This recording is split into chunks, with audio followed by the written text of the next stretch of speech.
Bien.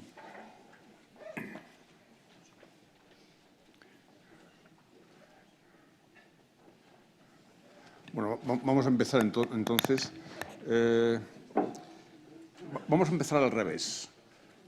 Esto va a durar como tarde hasta las 9 menos cuarto. Pensamos dedicar hora y media. Como empezamos un cuarto de la tarde, como máximo estaremos hasta las 9 menos cuarto. Y el acto se compone de las siguientes partes. En primer lugar, va a abrir el presidente del Círculo de Empresarios, Jon de Zulueta. A continuación, hablará Pedro Nieto, que es el presidente del Grupo de Trabajo del Círculo de Empresarios de Sanidad. Y luego haré yo una breve introducción al documento. Y a continuación veremos un vídeo de algunos protagonistas de esta iniciativa. Y, por último, Julián moderará la mesa redonda. La ministra se ha excusado hace 3 días exactamente y no va a poder asistir, con lo cual, una vez que acabe la mesa redonda, pues levantaremos el acto. Muchas gracias. Jon. Bueno, gracias a todos por venir esta tarde aquí. He visto muchísimos amigos y bienvenidos todos los exministros y exministras que tenemos aquí con nosotros. Presentamos el libro que todos tenéis en la mano de 10 temas candentes. Este año lo hemos trabajado el Círculo de Empresarios con los consultores VP y R, donde está Ignacio Riesgo y Julián García Vargas. Antiguamente, yo llevo un poco más de 15 años en el Círculo de Empresarios y yo era presidente del grupo de trabajo, el comité se llamaba de sanidad, y dirigí 2 estudios, uno en 2006 y otro en 2012.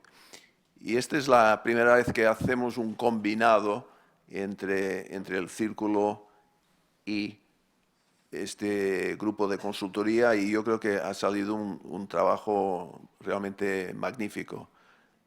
Pedro Nieto, como se ha mencionado, ahí en el centro, es el que lleva ahora el grupo de trabajo del Círculo en temas de sanidad. Bueno, una de las cosas que más me ha interesado, obviamente, el tema de sanidad, queremos una sanidad sostenible y es muy difícil con el envejecimiento de la población. Cada vez es más caro, pero que España realmente, gastando 9% del PIB o unos $3.300 al año, tiene una sanidad magnífica. Y en el estudio este año de Bloomberg, mirando datos de la OMS y otras agencias, ha puesto por primera vez España número 1 en el mundo en cuanto a calidad del sistema sanitario. Y la única cuestión es qué factores producen este magnífico resultado. Y algunas teorías apuntan a la comida, el aceite de oliva, los frutos secos, mucho pescado. Otros apuntan a la siesta, aunque no creo que muchos de los asistentes aquí han cogido una siesta esta tarde. Pero realmente es extraordinario, y para el año 2040 predicen que España va a tener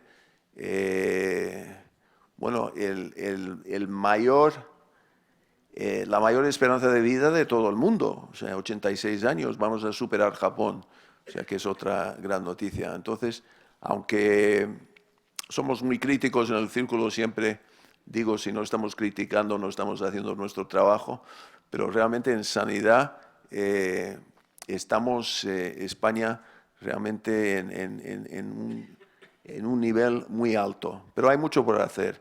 Y una de las cosas que más a mí creo que es importante es una agencia independiente, igual que el AIREF, la Autoridad Independiente de Responsabilidad Financiera, un grupo, y está en el libro ahí la sugerencia de hacer, un grupo para hacer la sanidad transparente y entonces comparar una autonomía con otra autonomía, un hospital con otro hospital, todo eso.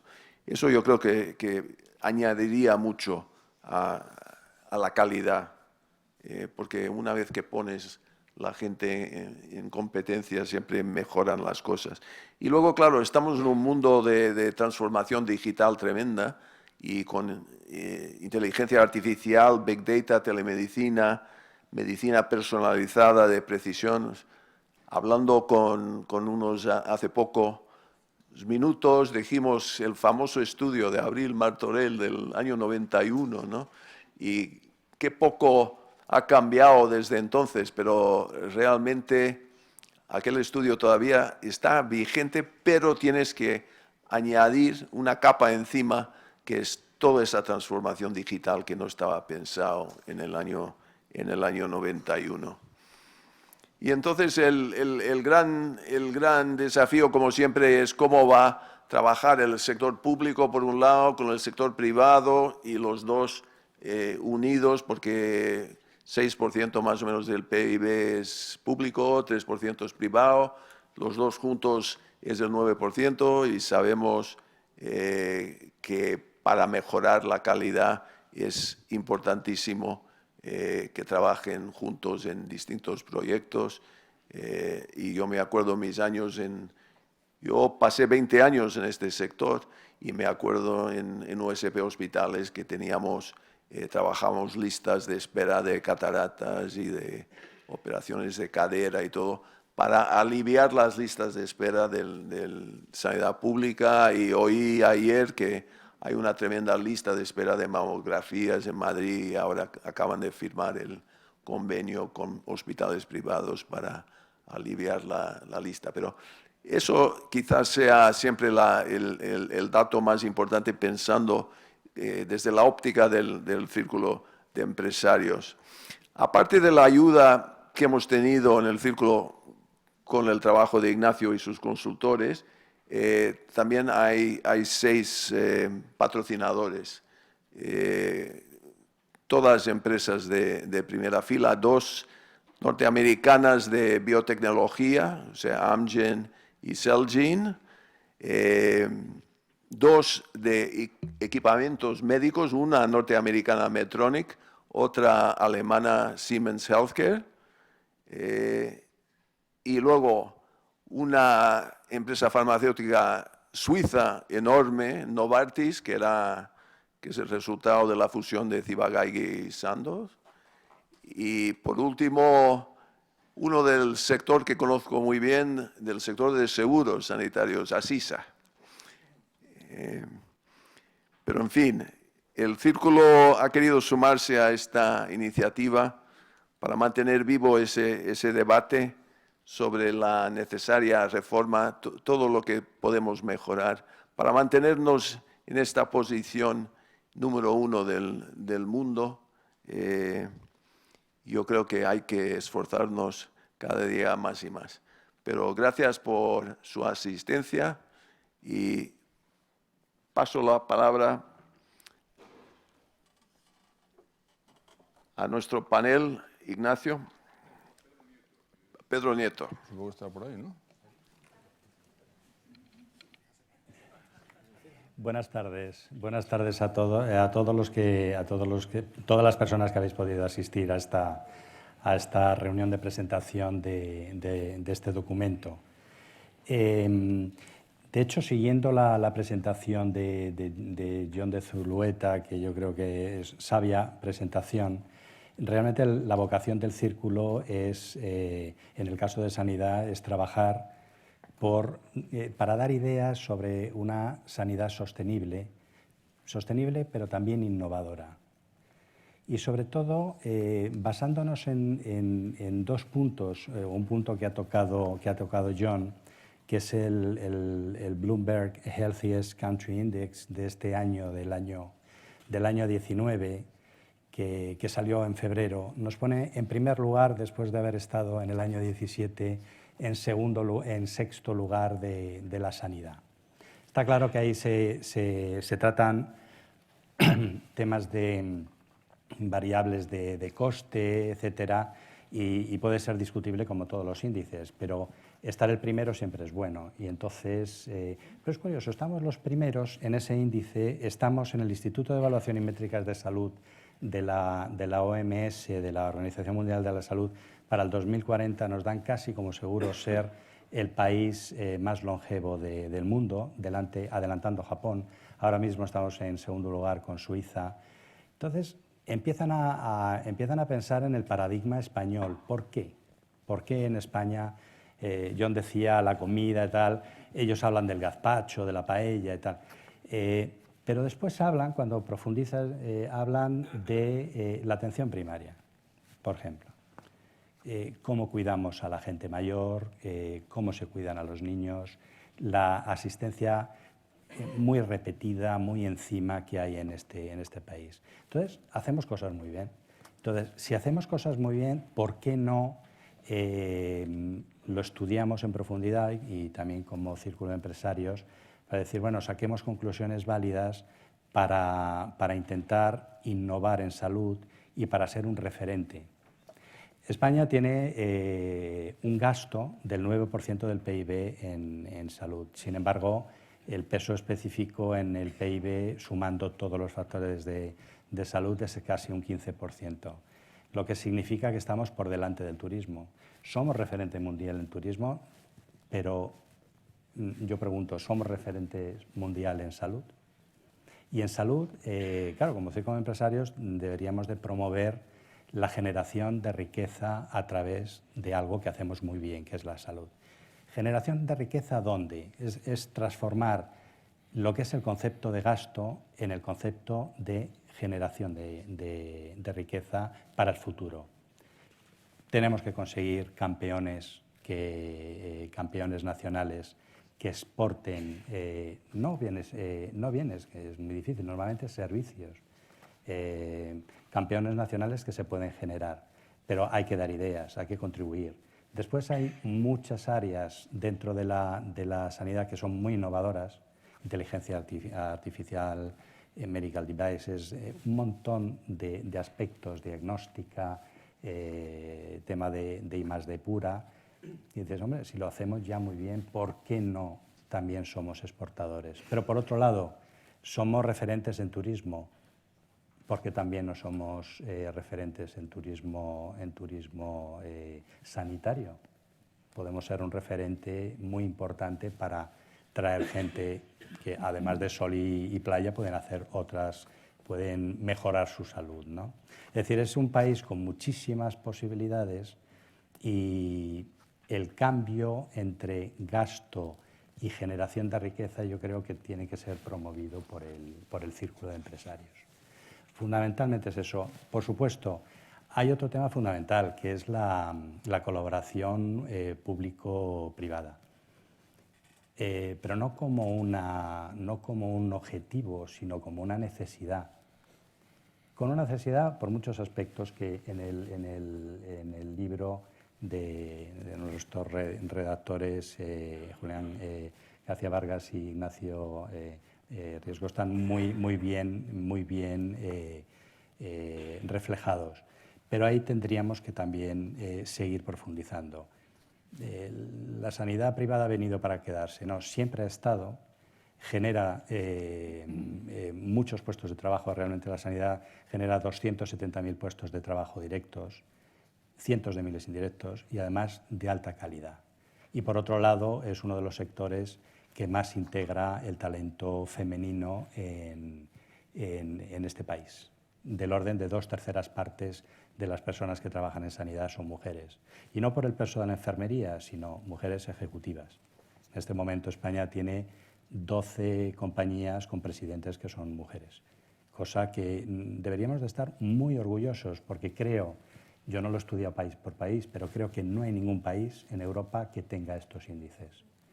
Entonces, hacemos cosas muy bien, lo debemos de poner el valor y debemos hacerlo, porque bueno, hay que competir con valor añadido y con ideas y con ilusión. Y por otro lado, hay que crear, desde mi punto de vista, marcos entornos, y eso tienen que ser tanto la parte pública como la parte privada, que posibiliten la generación de riqueza. Es decir, está bien que siempre hablamos del regulador, del gobierno, de tal. ¿Por qué no creamos microambientes de riqueza? Tenemos muchos ejemplos en Europa y en Estados Unidos. Tampoco hace falta ser muy innovador, lo que hace falta es hacerlo. Y se puede hacer. El triángulo de Oxford, Cambridge y Londres, ahora con temas de Brexit, pues quizá es una oportunidad para nosotros porque la gente está muy incómoda allí. Entonces, generemos riqueza. Esto es un poco el mensaje o parte del mensaje del Círculo de Empresarios. Y cedo la palabra a Ignacio Riesgo, que es la persona que está dirigiendo la reunión. Yo no sé si estoy bien sentado aquí. Eso te iba a decir. Sí, por eso. Me voy para allá. Acaba de llegar Josep, Perfecto. entonces vamos a poner a Josep. Gracias. ¿Cómo estás, Josep? Te pedí para el sitio.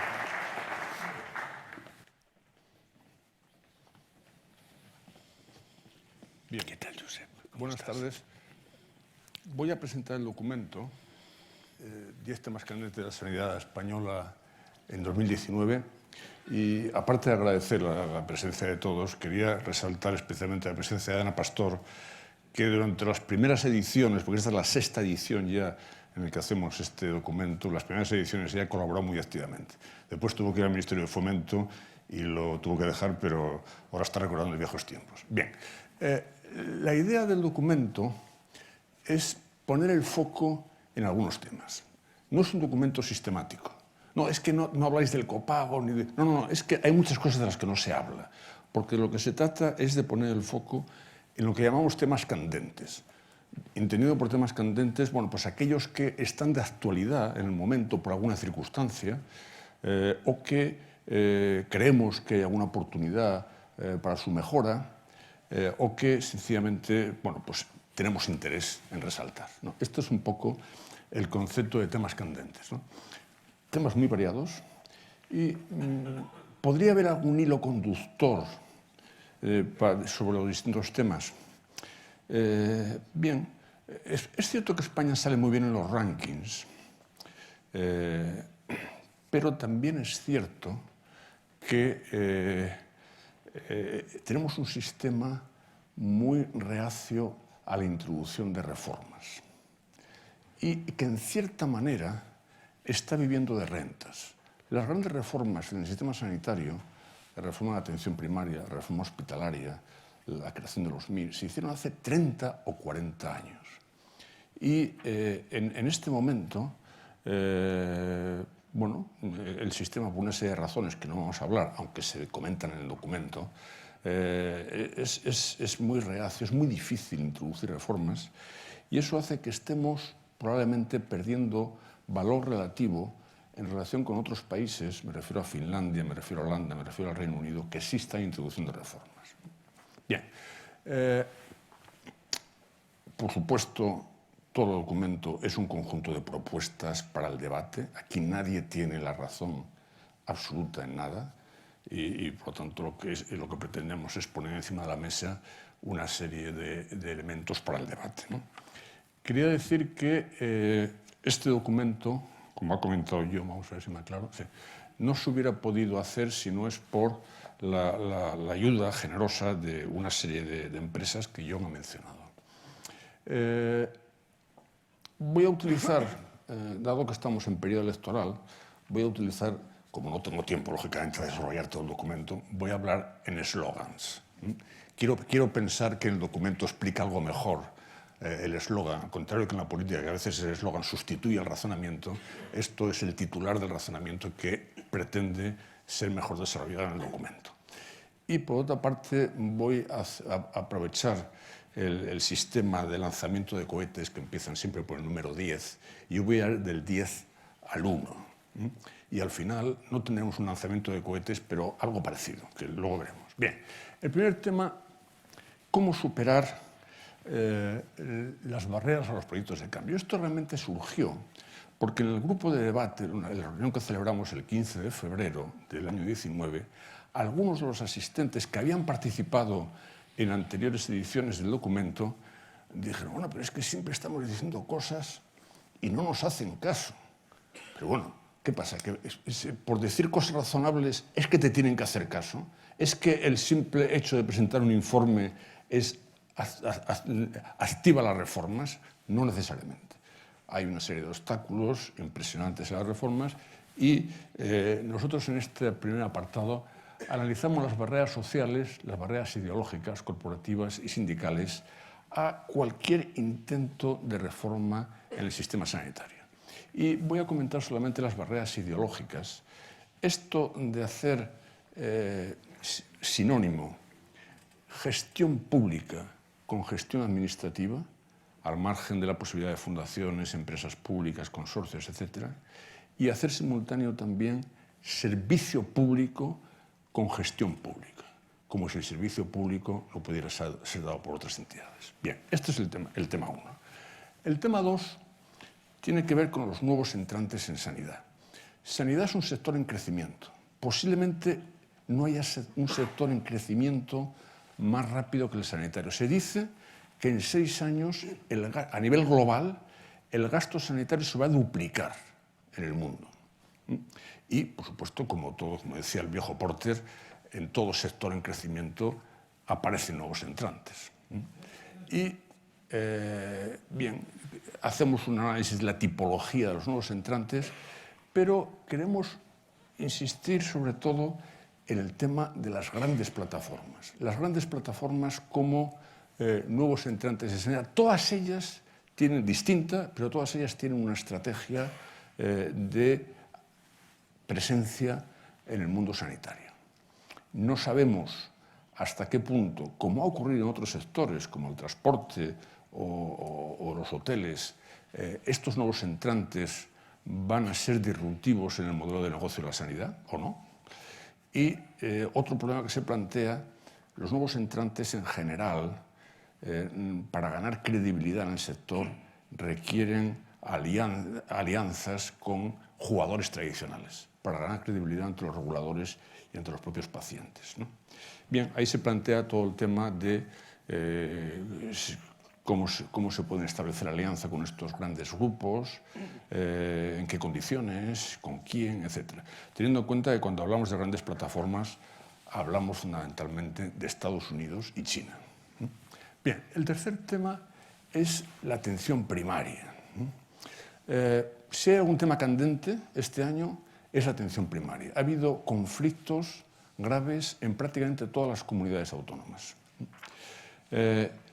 Partimos de la base de que la atención primaria es una de las mejores respuestas a los múltiples retos que tiene el sector, porque está demostrado que reduce los ingresos hospitalarios, el entorno más caro en sanidad, mejora la salud, reduce los costes y reduce las desigualdades. Y España tiene un sistema que está valorado a nivel internacional muy potente en el tema de la atención primaria. Lo que se suele decir es que es el eje del Sistema Nacional de Salud. Este es el discurso oficial. Sin embargo, esto es del 2002 al 2017, estos son hospitales y esto es atención primaria. Lo que vemos es que en la época previa a la crisis, esto es la crisis, los hospitales crecieron más en gasto que la atención primaria, sufrieron mucho menos que la atención primaria durante la crisis, que sufrió mucho más, y se recuperaron mejor que la atención primaria. Bien, ha aparecido una auténtica avalancha de documentos a nivel nacional y también a nivel autonómico sobre atención primaria, y lo que decimos en el documento es que probablemente ya no hagan falta más documentos sobre atención primaria. Los problemas están perfectamente identificados y lo que hay que hacer es ponerse manos a la obra. Decimos en el documento el tipo de cosas que creemos nosotros, como tanta gente, que hay que hacer. Por cierto, estoy viendo ahí al presidente de la Sociedad Española de Medicina Familiar, de Medicina de Familia y Comunitaria, que nos ha ayudado en este capítulo. Bien, El tercer tema es el tema de las terapias innovadoras de alto coste. Una tensión que se dan en todos los sistemas sanitarios es la necesidad de incentivar la innovación, porque en último término es lo que aporta terapias que permiten resolver problemas graves de enfermedades, incentivar la innovación y al mismo tiempo hacer accesible esa innovación de manera rápida a los pacientes. Gran dilema que afecta a todos los sistemas sanitarios. Bien, si hablamos de fármacos, que son el hueso fundamental de las terapias de alto coste, lo tradicional era buscar un blockbuster, es decir, buscar un medicamento de venta masiva al que se daba un precio fijo, por lo menos durante el periodo de la patente. Bien, evidentemente esto ha cambiado radicalmente. Ahora ya se buscan medicamentos para un tipo muy específico de enfermedades, por lo tanto, no de ventas masivas, sino de ventas muy limitadas, en general, en algunos casos de alto coste, y se acabó ya lo del precio fijo, sino que hay que ir a estas cosas que vienen de aquí: medición del valor aportado por el medicamento, riesgos compartidos, consorcios de idea público-privados, compromisos precio-volumen, descuentos premios por resultados. Toda esa lógica que cambia por completo la manera de trabajar tanto de los reguladores como de las empresas. Y ambos son animales de movimientos muy lentos en este tema. Y posiblemente, aparte de estos temas de los reguladores y las empresas, como tienen en Francia y como tienen en otros países, esta es la comisión que tienen en Francia, que preside el primer ministro, que la crearon en el año 2004, ya se ha reunido 8 veces, y que trata el tema de la problemática de las industrias, Consejo Estratégico de Industria de la Salud se llama, y trata toda la problemática, por supuesto el acceso, pero también la investigación, también la fabricación, etcétera, etcétera, etcétera. Bien, entonces el situar esto como un tema estratégico a nivel de gobierno probablemente sea razonable. Bien.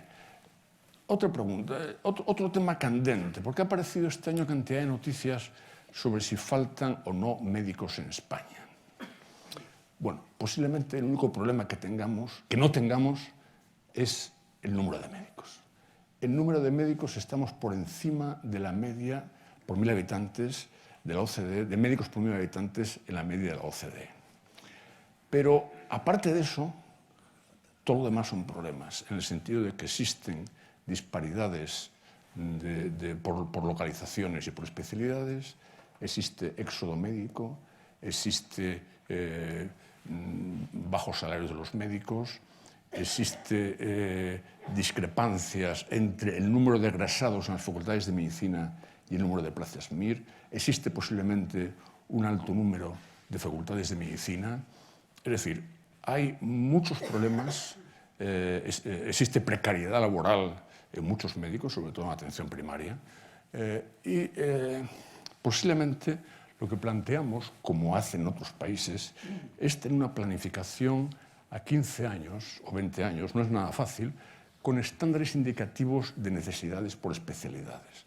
Creemos que el tema del número de médicos no debe dejarse solamente a la identificación de oportunidades de negocio por parte de las universidades privadas o de problemas de prestigio político por parte de universidades públicas o comunidades autónomas. Bien, el quinto tema es el tema de superar las consecuencias de la crisis en el sentido de obsolescencia del equipamiento.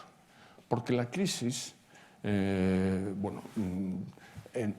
términos absolutos, la reducción del gasto sanitario público fue fundamentalmente personal y medicamentos.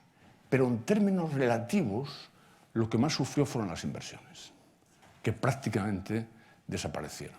Y esto ha producido una obsolescencia creciente, porque no se ha superado con la superación de la crisis, una obsolescencia creciente del equipamiento médico, y esto está produciendo o puede producir problemas asistenciales.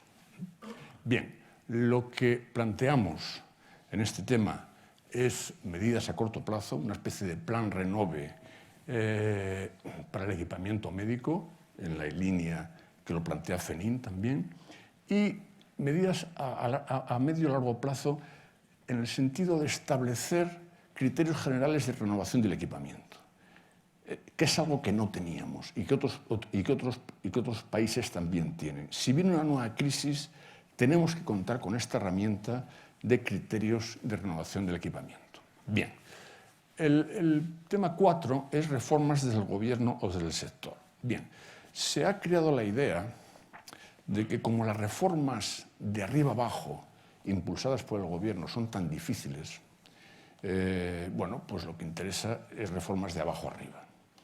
Y está muy bien, las reformas de abajo arriba, fundamentalmente, y se han dado pasos importantes e iniciativas muy relevantes, sobre todo en el ámbito de la gestión clínica y de las iniciativas de no hacer en colaboración con las sociedades científicas. Pero evidentemente, a pesar de eso, también hacen falta reformas de arriba abajo. Hay determinadas reformas que si no son de arriba abajo no pueden ni abordarse. Y nosotros en el documento identificamos o separamos entre aquellas más factibles y aquellas de más difícil abordaje. Y entre las más factibles ponemos, lo que citó John, la Agencia de Información Sanitaria. FACME, la agrupación que agrupa a las sociedades científicas, ha hecho una propuesta de indicadores de calidad a nivel nacional. Están hechos, solamente hace falta ponerlos en marcha y es fundamental. Bien, la sanidad privada, un sector en auge que está para quedarse. Bien, la sanidad privada ha crecido muchísimo en los últimos años, en número de asegurados, en recursos y en actividad. Lo que no ofrece duda es que la sanidad privada ha sabido generar un producto que es atractivo ante la población, relativamente barato y que hace énfasis en la accesibilidad y la inmediatez, temas altamente valorados por la población. No obstante, lo que planteamos es que hace falta una política sanitaria que contemple el conjunto del sector y no solo su parte pública, y también que el sector sanitario privado también tiene importantes retos. Ahí la palabra importante es también, porque muchas veces cuando se habla de los problemas del sector sanitario, incluso del privado, se habla de los problemas del sector público, pero el sector privado tiene también grandes retos que si quiere convertirse en un actor fundamental de futuro en el mundo de la sanidad, tiene que abordar. Probablemente la creación o la incorporación de atención primaria, en mayor medida lo que lo tiene, probablemente la superación, al menos parcial, del pago por acto, probablemente un mayor énfasis en la transformación digital. En fin, tiene muchos retos y probablemente el favorecer un seguro sanitario de largo plazo, como me consta que algunas aseguradoras están en ello. Bien, después es ya el penúltimo tema, las empresas, importantes agentes de cambio de renovación del sector. Vamos a ver, lo que partimos de la base de que determinados proyectos que son estratégicos para la renovación y modernización del sector no pueden hacerse si no hay gobierno, ni siquiera el gobierno nacional, mucho menos los autonómicos, que pueden hacerlo si no es en colaboración con empresas privadas. Y me refiero a temas como estos que van ahí: inteligencia artificial, Big Data, blockchain, telemedicina, medicina personalizada de precisión. ¿Hay alguien que pueda pensar que el sistema sanitario por sí mismo, las administraciones públicas pueden avanzar en estos temas si no es en colaboración muy estrecha con empresas privadas? Es inverosímil. Pero seguramente se hará mejor avanzar en todo esto si existen planes nacionales, y digo nacionales porque probablemente haya que tener también planes autonómicos, pero los temas son de tal envergadura que requieren probablemente un plan nacional, e incluso eso es poco. en colaboración con Europa en alguno de estos temas. Bien, y por último, la experiencia del paciente. Por cierto, estamos muy contentos de que algunos pacientes hayan participado en el grupo de trabajo y también en la mesa redonda. Bien, vamos a ver. A veces, siempre todas las organizaciones dicen, no, el paciente en el centro. Para nosotros el paciente es el centro. Bueno, ya, pero ¿qué significa eso de que el paciente esté en el centro, ¿no? Bueno, lo que decimos en el documento es que, aparte de una serie de elementos que vamos a ver a continuación, hay una serie de consideraciones previas, ¿no?, que son fundamentales. Primero, un tiempo para la conversación con el paciente. Este es el valor absoluto del sistema y cada vez se está deteriorando más. Y no solo en España. Eric Topol, el famoso cardiólogo, acaba de publicar un libro sobre inteligencia artificial y una de las cosas que dice es que en Estados Unidos la reducción del tiempo de la visita médica tan llamativa en los últimos 50 años. Y, bueno, por una serie de circunstancias que no voy a entrar, eso está pasando aquí también. Y, por lo tanto, no hay forma de colocar al paciente en el centro, por mucho que pueda escoger menú o que tenga carta de derechos y deberes perfecta o esto, si no se le dedica el tiempo suficiente a la conversación con el paciente. Y, en segundo lugar, las listas de espera y demoras. Listas de espera en atención especializada y demoras en atención primaria. En principio llamamos demoras, y no creo que me corrijan, cuando un paciente no puede ver a un profesional de atención primaria en menos de 48 horas. Bien, claro, esto es un tema importante también, ¿no? Mi impresión, y lo decimos en el documento, es que los políticos tienden a infravalorar la importancia de las listas de espera. Muchas veces lo consideran un arma en manos de la oposición para debilitar el gobierno, aunque también hay experiencias de que se utilizan listas de espera desde el gobierno.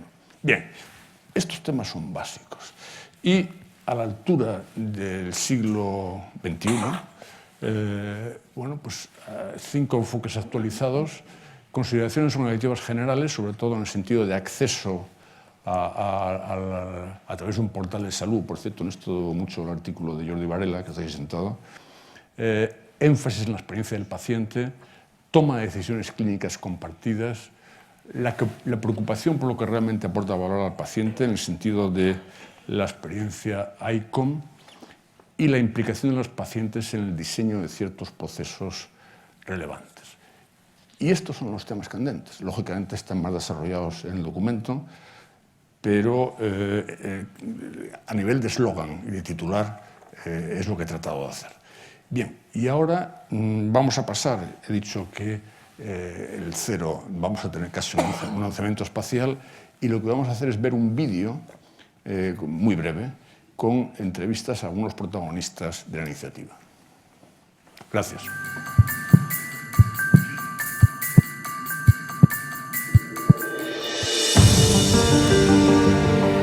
El sistema sanitario es una de las grandes instituciones de cualquier sociedad desarrollada.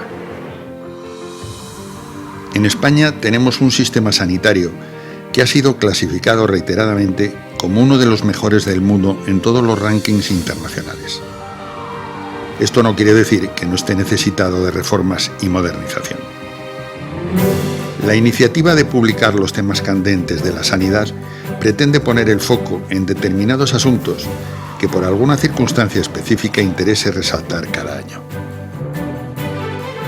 Los principios inspiradores de esta iniciativa son: el valor de la salud en cualquier sociedad, un sistema sanitario orientado a dar valor a los pacientes e integrado por la iniciativa pública y la privada, la importancia de sus profesionales, la sostenibilidad como una exigencia de cualquier sistema sanitario, el valor aportado por las múltiples empresas que dan servicios al sector, la incorporación de tecnología y la apertura a la innovación como un componente fundamental de cualquier sistema sanitario de calidad, el necesario impulso a la colaboración público-privada. Desde esta perspectiva, algunos protagonistas de la iniciativa nos explican cómo ven los temas claves del sector.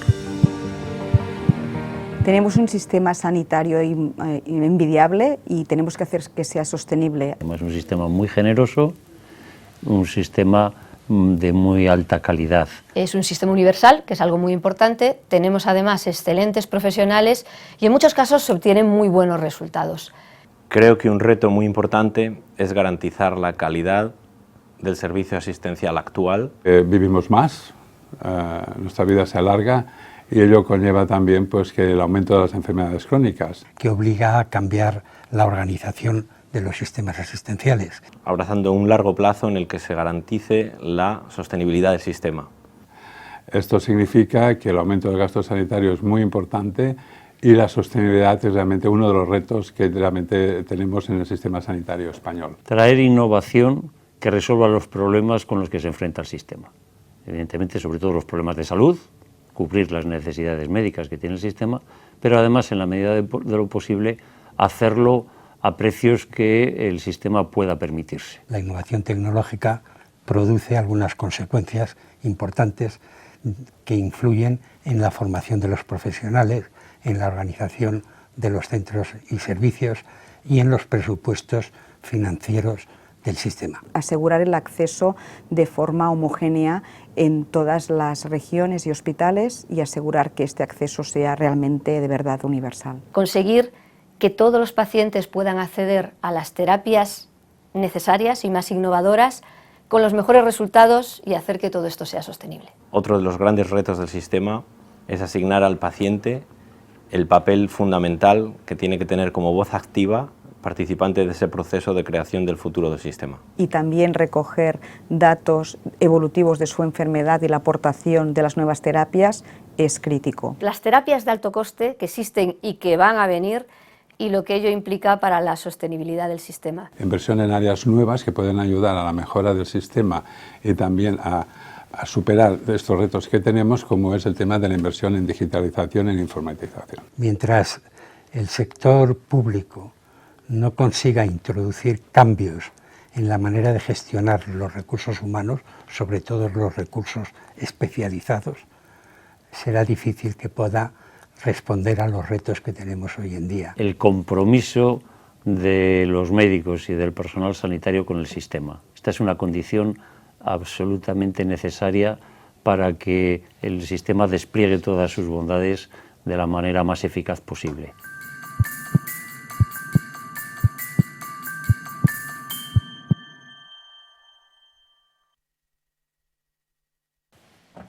Bien, pues ahora pasamos a la mesa redonda.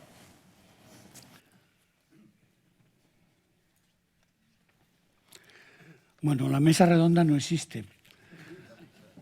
Es virtual, como tantas cosas en esta vida ahora. Yo quiero empezar por agradecer la presencia de todos ustedes en este acto, el patrocinio de las empresas que nos han ayudado desde el principio, la acogida y el apoyo del Círculo de Empresarios, y quiero agradecer también a los participantes en esta mesa su presencia. Los presentes en la mesa de izquierda a derecha son María Vila, presidente de Medtronics de España en Portugal, José Santa Creu, consejero delegado de KV Seguros, Josep Pomar, director gerente de Son Espaces y vicepresidente de la Fundación Signe, don Josep María Piqué, director del Servei Andorrà de Atención Sanitaria, y Karina Escobar, presidenta de la Plataforma de Pacientes. Yo les voy a dirigir a cada uno una pregunta.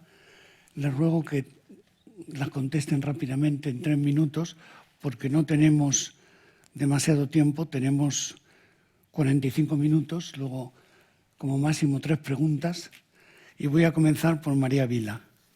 La primera pregunta a María Vila es: ¿cómo han impactado los años de crisis en el Sistema Nacional de Salud y en sus prestaciones? ¿Cómo han incidido en la obsolescencia tecnológica? Pues muchas gracias, Julián. Muchas gracias a los compañeros de mesa y al Círculo y a todos los asistentes.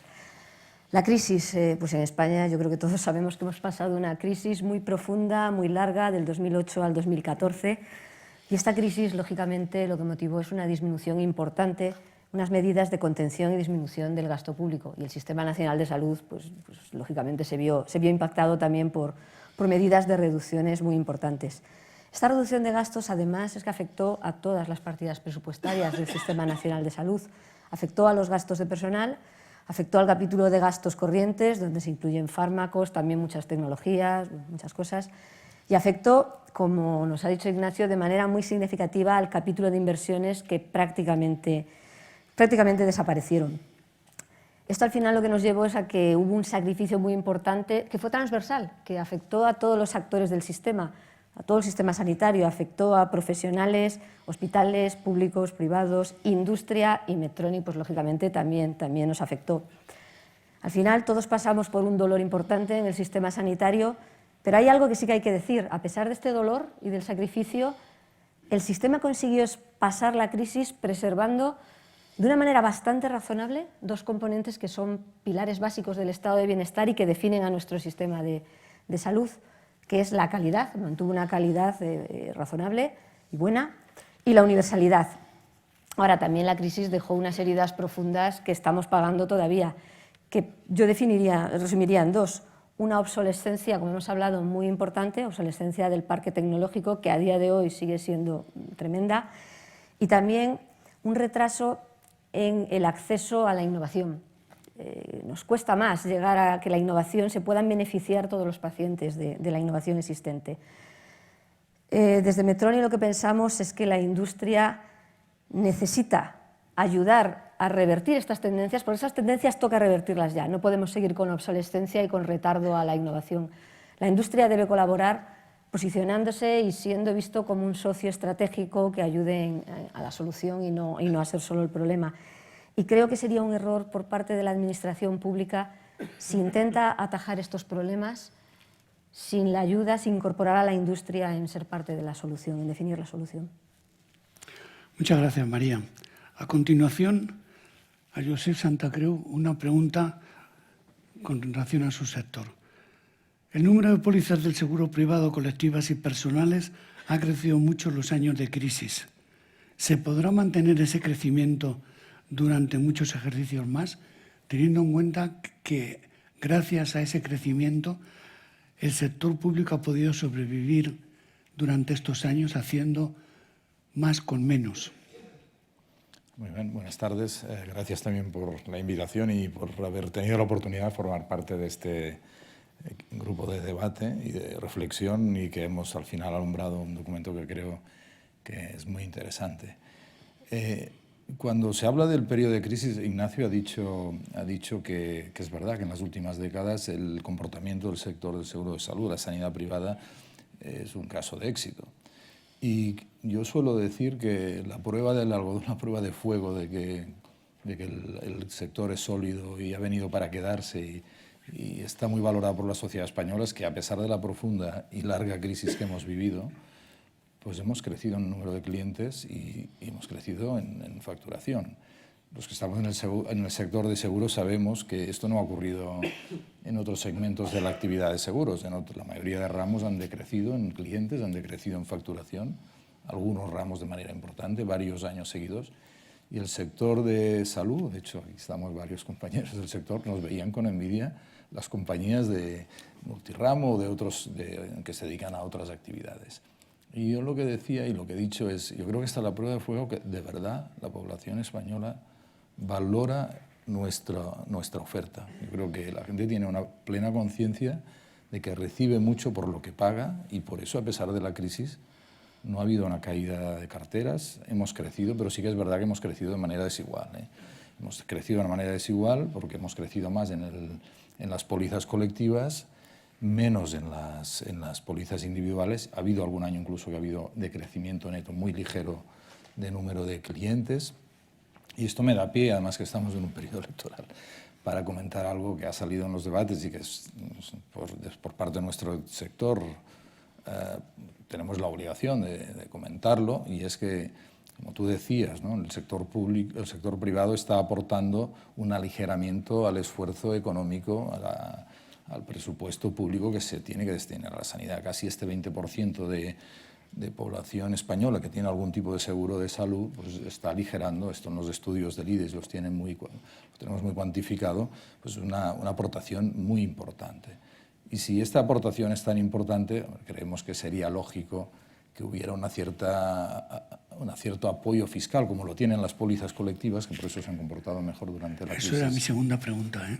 Vaya, pues ya me he adelantado, pero yo creo que este es un tema importante. ¿Cuánto tiempo prevés que vaya a seguir este aumento? Bueno, a ver, nosotros somos de la opinión de que vamos a crecer y más que durante la crisis, porque se ha crecido, pero mucho menos que en los años previos a la crisis. Ahora volvemos a estar en un periodo, probablemente con otro tipo de pólizas, con otros planteamientos, pero tenemos la esperanza de seguir haciendo propuestas que atraigan a la ciudadanía y la renta disponible que tengan las familias o empresas, pues sigan pensando que merece la pena pues, aportarla en este complemento de sanidad. Y nunca tiene que ser un tema de contraposición a la sanidad pública, porque obviamente tienen que convivir los dos sistemas. Muchas gracias. A continuación, una pregunta a Josep María Pomar, gerente de Son Espases y vicepresidente, como he dicho, de la Fundación Signo. Son Espases es la obra de infraestructura más importante realizada por la sanidad balear en importe y complejidad. ¿Cuáles son las dificultades más grandes para un gerente para hacerla funcionar todos los días? Sí. Bueno, gracias a Ignacio, al Círculo y a Julián por invitarme a participar en la confección de este proyecto, ¿no? Un proyecto que yo creo que hay que verlo un poco en coleccionable, ¿no? Yo creo que lo interesante de las ediciones de los temas candentes es ver un poco, no solo el de este año, sino el del anterior y el del anterior. Recomendaría, porque da una visión muy completa de problemas que no se superan de un año para otro. Yendo a la pregunta, poco cuando me preguntas esto, cómo lo hace un gerente para poner en marcha, parece que, como si estuviese hablando con un héroe. Yo creo que los gerentes de los hospitales no somos héroes tanto por la magnitud de la extensión del hospital, 5.000 trabajadores, 170.000 metros cuadrados, un montón de urgencias todos los días, porque esto de alguna manera funciona un poquito solo, ¿no? Tenemos un sistema, yo creo, tan sólido y con un acúmulo de experiencia tan grande que la heroicidad del gerente no es que esto funcione, porque esto lo llevan los médicos. Yo creo que un poco el gran reto en el sistema sanitario público, ¿no? Falto pues, de algunos instrumentos de otro tipo y con un entorno pues, a veces, como se dice, rígido, etc. El gran reto es cómo hacerlo todos los días para motivar, para escuchar, para conciliar intereses, para asegurar que esta cultura del gestor o del planificador político que tenemos por encima no se distancie de cada día más de la cultura clínica, de la cultura del médico, que los problemas del día a día, de las camas, de las urgencias, de las derivaciones, de las reclamaciones, no haga perder al gerente un poco la visión, que yo creo que un poco la obligación de impulsar cambios, de impulsar adaptaciones al entorno cambiante, de mejorar los procesos, de mejorar la relación con otros actores. Yo creo que esta es la auténtica dificultad de un gerente. En el documento, a mí también me llamó la atención, en el capítulo este que habla del cambio, pone dos ejemplos. Uno, el marco conceptual del National Health Service, ¿no? Y salen palabras como motivar, movilizar, liderazgo, difundir. O sea, no sale la cuenta de resultados, no sale el presupuesto, no sale la tecnología en un lugar destacado, ¿no? O el Institute for Healthcare Improvement también habla de impulsar el compromiso, codiseñar el cambio, distribuir el poder. Esta yo creo que es la auténtica dificultad que se tiene al gestionar un gran centro público, el ser capaz de motivar, de convencer a los médicos de que hay que cambiar, ¿no? Y romper este tipo de rigideces, más que aspectos que son los que más llaman la atención por volumen, por actividad y por complejidad. Muchas gracias. Ahora una pregunta a Josep María Piqué.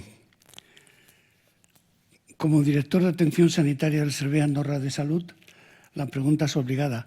¿Cómo debería organizarse en el Sistema Nacional de Salud y en los servicios autonómicos la coordinación entre los hospitales del tercer nivel y los de carácter intermedio regionales para el mejor aprovechamiento de las capacidades de ambos? Bueno, primero me adhiero al agradecimiento de mis compañeros a la iniciativa de poder estar aquí. Tenemos una gran información en este momento que nos da un dato, que es que los procedimientos complejos deben hacerse en agrupaciones de profesionales, por dos cosas. Porque si un profesional no hace un determinado número de procedimientos, no puede ofrecer calidad, y porque el ciclo de amortización de las inversiones en recursos humanos y en equipamientos, si no están dentro de un volumen de actividad, es un desastre desde el punto de vista de calidad y económico. Por tanto, esto está obligando a los servicios de salud de todos los países a hacer ejercicios de concentración de la actividad. En nuestro país esto es especialmente crítico porque tenemos dos niveles. Dentro de una misma comunidad autónoma deberíamos hacer agrupaciones de este tipo de patología y luego tenemos diferentes comunidades autónomas. La información dice que por algunos procedimientos las cifras pueden ir desde 500.000 hasta 2 millones de personas necesarias para ser eficiente una organización. Si miramos nuestras comunidades autónomas, tenemos 9 comunidades autónomas que están en el rango de 2 a 8 millones y que podrían ser autosuficientes para casi todos los procedimientos. Pero tenemos 5 que están entre 1 y 1,5, que para la mitad de los procedimientos no serían eficientes, y tenemos otras 5 que están por debajo de los 580.000 habitantes y probablemente ninguno de los procedimientos de ahí se hacen son eficientes suficientemente. Este es el diagnóstico. Tratamiento. Consejo Interterritorial, que no ha funcionado porque la agenda política no ha permitido que funcione. Mi propuesta, desdoblar el Consejo Interterritorial en 2 niveles, el político, donde se puede debatir ahí, pues el porcentaje del PIB que se dedica a este país, si hacemos copagos o no hacemos copagos, qué grados de despenalización del aborto hay, y ahí se pueden estar encallando en estos temas. Y poner otro de técnico, donde se haga un análisis de cuál es la cartera de servicios de cada uno de los niveles de hospitales de este país, qué redes de asociación de hospitales hay que crear y qué sistema de facturación transparente tiene que haber entre las comunidades autónomas. Yo creo que si hiciésemos esto, estaríamos en una vía de solución del problema. Bueno, aquí personas que han estado en el Ministerio dirigiendo el Consejo Interterritorial y que han ensayado algo parecido a través de comisiones de técnicos especializadas. Luego les podemos dar la palabra. Ahora corresponde a Karina Escobar contestar la siguiente pregunta. Los profesionales sanitarios han realizado un gran esfuerzo para hacer más con menos durante los años de crisis. ¿Son conscientes de ello los pacientes? ¿Cómo habría que reconocérselo a los profesionales? Bueno, primero, muchísimas gracias por invitar a la Plataforma Organizaciones de Pacientes a participar en este evento y en el libro. Y bueno, nosotros somos muy conscientes, sobre todo las personas con enfermedades crónicas, que utilizamos muchísimo el sistema. Somos conscientes del esfuerzo que han hecho nuestros profesionales sanitarios, en este caso la pregunta de los médicos, ¿no? Y un poco como su apuesta, ¿no? Por ese querer a sus pacientes y poder pues mejorar su salud ha hecho de, pues, un gran empuje y haga que sea más sostenible la sanidad. Los pacientes también hemos sufrido mucho, porque con la crisis, estar enfermo supone una crisis ya no solo de salud, sino de recursos económicos. Hemos tenido también en esta crisis una situación donde sentimos más la enfermedad, quiero decir, podemos tener más síntomas porque nuestra situación social, económica y de familiar, pues en ese momento también está en crisis, ¿no? Entonces yo creo que ni médicos ni pacientes tendríamos que estar sufriendo esto, sino que habría que invertir mucho más en sanidad y en los servicios sociales que acarrean, ¿no?, las necesidades de las personas con enfermedades crónicas y de la ciudadanía en general. Muy bien, muchas gracias. Ahora una nueva pregunta a María Vila. ¿Cómo se ha compensado la caída del gasto público en el Sistema Nacional de Salud? ¿Qué papel ha jugado en esa compensación el sector privado? La verdad es que en la compensación han tenido que entrar todos los actores. Ha caído el gasto público, la inversión prácticamente ha desaparecido y esto pues ha habido que compensarlo, pero un poco entre todos, entre la Administración cuando la ha tocado, los profesionales a los que yo admiro, cómo han ido compensando sin medios, cómo han podido hacer su trabajo, alargando la vida de los equipos, dado que no había renovación de equipos, alargando la vida de los equipos mucho más allá de su vida útil y consiguiendo, bueno, los gerentes, que yo sí creo que sois héroes cuando no tenéis medios y tenéis que compensarlo. Por supuesto, los pacientes. Y la industria, pues como es nuestro deber, también nos toca compensar, hablando del sector privado, la industria nos toca también pues, pagar un poco compensar y ayudar en la crisis. Ahora, desde Medtronic pensamos que realmente el papel del sector privado, el papel de la industria, podría haber sido mucho mayor al que fue, desde nuestro punto de vista, si desde la Administración se hubiesen activado dos palancas que yo creo que son importantísimas. Una es la de la colaboración público-privada, de la que se habla bastante también en la publicación, pero dejándonos de demagogias y entendiendo por colaboración público-privada el poner en común conocimiento, recursos, experiencias, al final para la consecución de un resultado público, de un mejor resultado público, porque la salud no es ni pública ni privada, la salud es de los pacientes, es de quien es. Y la segunda palanca que se podría haber activado y habría permitido que el sector privado y la industria hubiese colaborado más y compensado más los efectos de la crisis sería que hubiese habido desde la Administración una visión más a largo plazo, que nos hubiésemos podido salir del corsé que nos suponen los presupuestos anuales, donde es muy difícil que nos unamos distintos actores a intentar promover cambios clínicos, cambios en procesos, cambios organizativos, cuando muchas veces el ciclo que requeriríamos va mucho más allá del año que tenemos. ¿Cómo se supera el largo plazo con los interventores? Esta es pregunta para... Es una pregunta adicional a la que te acabo de hacer. ¿Cómo se supera el largo plazo con los interventores? Interventores en tecnología. Que No, interventores de Hacienda. Con los interventores. Bueno, es que yo creo que mal lo superaremos si la intervención que estamos haciendo lo que mira es únicamente el precio y el coste. Yo creo que aquí la clave está en que si queremos salir de donde estamos y llegar a ese largo plazo y superar el momento en el que estamos, está claro que hay que invertir. Pero invertir no es el objetivo, invertir es un coste, sí, pero es que el objetivo no es invertir, gastar más. Lo que tenemos que hacer es invertir y gastar bien para el objetivo que queremos conseguir, que es el valor en salud. Yo creo que si empezamos a hacer intervención de resultados en salud, en vez de intervención del precio y el coste, conseguiremos una cuadratura del círculo que tan difícil es. Sí. Muy bien, muchas gracias. Ahora una pregunta a José Santacreu. ¿Qué debería hacerse para mejorar la coordinación entre el seguro público universal y el seguro privado? ¿Qué tratamiento fiscal deberíamos darle? ¿Podría este llegar a ser sustitutivo del público, partiendo del hecho de que no somos tan ricos para tener dos sistemas de seguro que no tienen ninguna relación entre sí?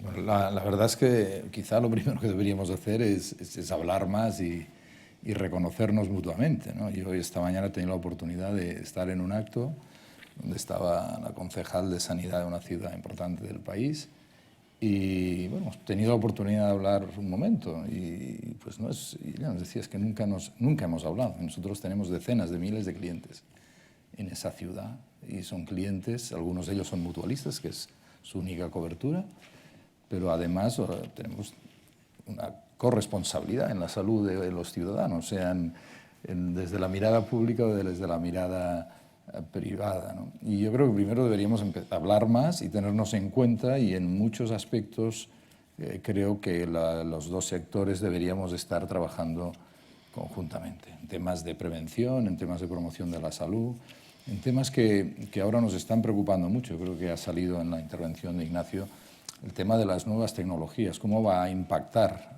cómo ya está impactando la sociedad y cómo prevemos todos que va a impactar de manera tremenda la actividad asistencial y esperamos que para bien, para muy bien, ¿no? Pero de esto a hacerlo de una manera coordinada, de una manera inteligente, pasaría a ser pues, una gran ventaja como país. O sea, nos preocupa y creo que en los debates se salió, ¿no? Por ejemplo, que todavía no tengamos claro que va a haber una historia clínica a disposición del ciudadano y que esa historia la tenga a disposición y la pueda usar cuando va al sector público, al privado y dentro del privado a cualquier centro. Temas de este tipo son los que yo creo que deberíamos empezar a hablar en profundidad y tomarnos en serio que podemos hacer mucho más. Obviamente, como sector nos preocupan temas, antes he comentado el tema de la fiscalidad. Pues si de verdad somos un ahorro neto evidente al presupuesto del Estado, pues alguna ventaja que en otras épocas ha habido, pues se podría plantear. Pero también pensar en aspectos como ahora que estamos también en campaña y ha habido algún partido que ha anunciado, por ejemplo, el tema de la cobertura dental, ¿no? Cuando dice, bueno, en un entorno de restricción, de deuda como país, de gran déficit y dificultad de asignar presupuesto digamos, a los ámbitos de la sanidad pública que lo requieren y que tenemos lista de espera y programas en los que tenéis dificultad, creemos que no es el momento para plantear que una cobertura que puede ser dada desde el sector privado de una manera razonable y social, porque obviamente los segmentos de la población que no tengan posibilidad de tener un seguro dental o acceder a una clínica privada dental, pues a esto sí hay que darles una protección especial, pero creemos que movimientos en este momento de este tipo pues van un poco en contra de lo que se debería hacer. Hay una gran potencialidad de colaboración. Yo creo que un buen ejemplo es que durante todo este periodo de crisis se ha citado que el sector público, de cierta manera, se ha descapitalizado en inversiones, pero si lo miramos desde la perspectiva de la sanidad privada, yo creo que todos somos conscientes de que ha habido un ritmo de inversiones, sobre todo los grandes grupos hospitalarios, pero en general en la sanidad privada en España ha habido nuevas clínicas, nuevos hospitales, inversiones en tecnología, y es un momento, yo creo, adecuado para aprovechar esta capacidad y buscar vías de encuentro, como ya se ha citado en temas de apoyo de listas de espera, pero también en segmentos concretos de cobertura, como es el caso de las mutualidades o como el que estoy comentando del tema dental. ¿Es utópico o realista pensar, por lo menos a largo plazo, que el sistema de seguros privado pudiera ser sustitutivo del público para una parte minoritaria de la población?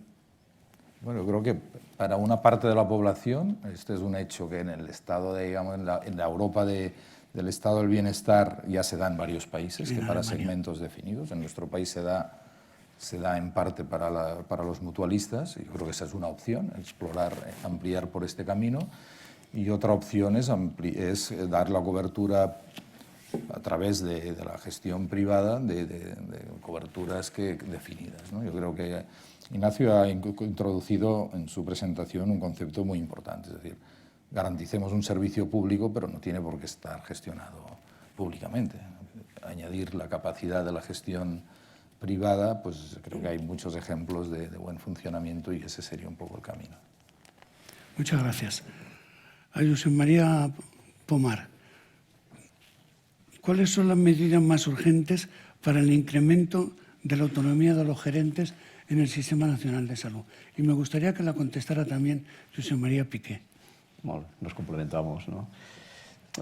A ver, lo que sí parece que se ha publicado, se ha estudiado, es que lo que representa algún cambio es el modelo de gestión, ¿no? Parece que en todos los análisis que ha hecho, Universidad de Granada y ASIS hace unos años, parece que donde hay diferencias en cuanto a resultados, en cuanto a mayor eficiencia, es en función del modelo. Y el modelo no es tanto la diferenciación de público-privado, sino el que va a ser un modelo con unas características, digamos, de personalidad jurídica propia, de un cierto marco empresarial en los hospitales como tal. Una configuración de gobernanza, de autonomía y de modelo, digamos, desde el punto de vista jurídico.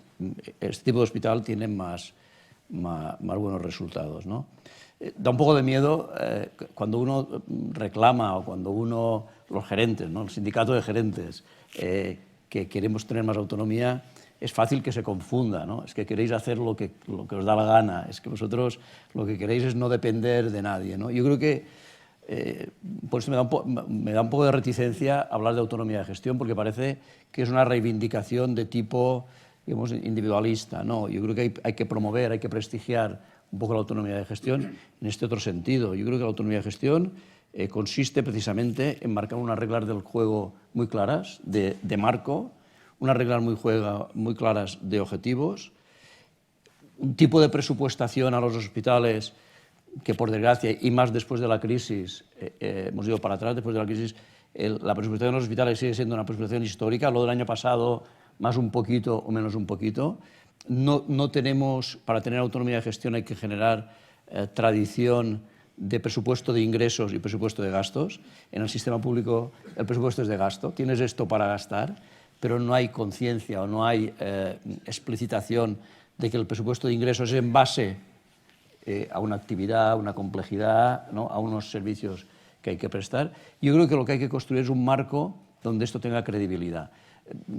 Difícilmente, yo creo que estamos donde estamos. Difícilmente mañana alguna comunidad autónoma, y además con un cierto movimiento más involutivo, más centralizador, ¿no?, más burocratizador, difícilmente seamos realistas. A nadie se le va a ocurrir dar autonomía de gestión al hospital, darle un NIF, constituir un consejo de administración, pero por lo menos yo diría que hay que empezar a dar pasos, para hablar abiertamente de este tema, no convertirlo en un tabú porque los resultados están ahí, y después un poco por lo menos los instrumentos que están en las manos de un gerente, desburocratizarlos, generar confianza, porque yo creo que muchas veces incluso dentro de los propios niveles de la administración se generan desconfianzas, ¿no?, un poco desconfianza, y básicamente hacer creíbles los presupuestos, constituir algunos modelos de gobernanza, rendición de cuentas, que es posible hacerlo sin cambiar ninguna ley ni ningún tipo de aspecto de este tipo.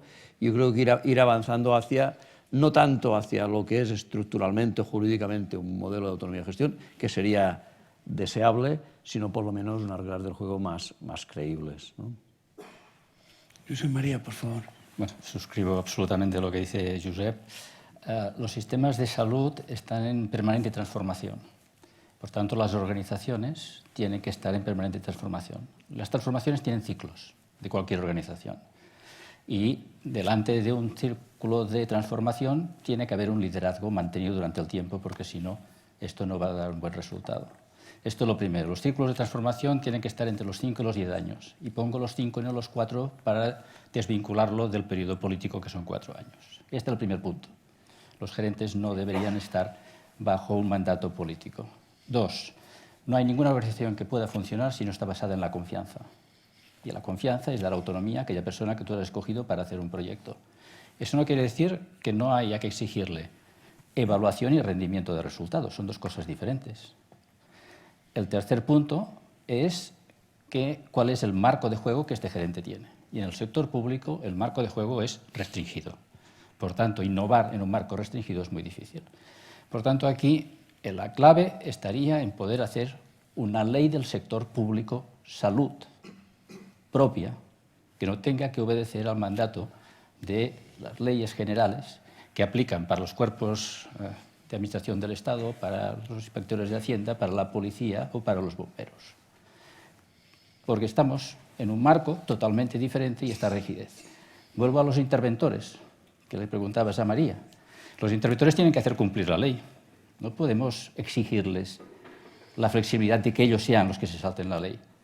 Pero a lo mejor lo que podemos hacer es, entre todos, cambiamos la ley para que nosotros tengamos un marco de juego y 2, ellos tengan todas las herramientas para hacernos cumplir la legalidad. Yo creo que deberían ser los ejes de todo esto. Comparto de todas formas el pesimismo de Pep, que estamos muy lejos de esto y por tanto pequeños pasos en este sentido también serían bienvenidos. Una ley dando un nuevo marco administrativo al sector sanitario, ¿incluiría una reforma del Estatuto Marco? Sí, seguro. También, ¿no? Seguro. ¿En qué sentido? Bueno, en casi todos los sentidos lo que tiene. Es decir, ¿pero laboralizarlo totalmente? No.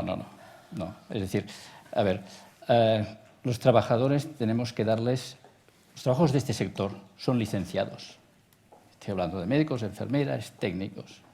Y por tanto son personas que además de ser productores de una cadena de producción, tienen ideas de cómo mejorar la cadena de producción.